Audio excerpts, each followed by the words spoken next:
Bridgewater, NJ. President Donald Trump on Saturday touted new sanctions the UN Security Council approved for North Korea, saying they will have a very big financial impact. The Security Council unanimously approved the sanctions on North Korea, including banning coal and other exports worth over $1 billion. The U.S. drafted measure, negotiated with North Korea's neighbor and ally China, is aimed at increasing economic pressure on Pyongyang to return to negotiations on its nuclear and missile programs. Trump wrote on Twitter, the United Nations Security Council just voted 150 to sanction North Korea. China and Russia voted with us.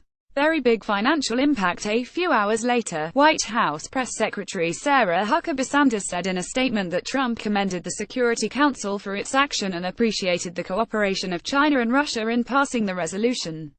Trump's national security advisor, H.R. McMaster, stressed in an interview that aired earlier in the day that it is impossible to overstate the danger posed by North Korea. In an interview with MSNBC's Hugh Hewitt that aired Saturday, McMaster said Trump has been deeply briefed on the strategy on North Korea. Tensions have mounted with Pyongyang's two recent successful tests of intercontinental ballistic missiles. McMaster reiterated the administration's position that all options, including a targeted military strike, are on the table. Still, he acknowledged this would be a very costly war, in terms of the suffering of mainly the South Korean people.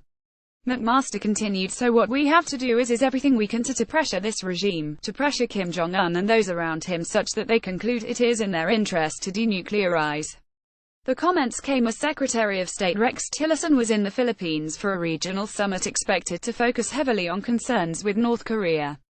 Tillerson has no plans to sit down with North Korean Foreign Minister Ri Yong-ho at the event. Tillerson's reluctance to sit down with his North Korean counterpart is despite his growing push for Pyongyang to return to the negotiating table with the U.S. Tillerson said this week that such talks would have to be predicated on the North giving up its nuclear weapons aspirations and that the conditions for such talks haven't yet been met by North Korea's government.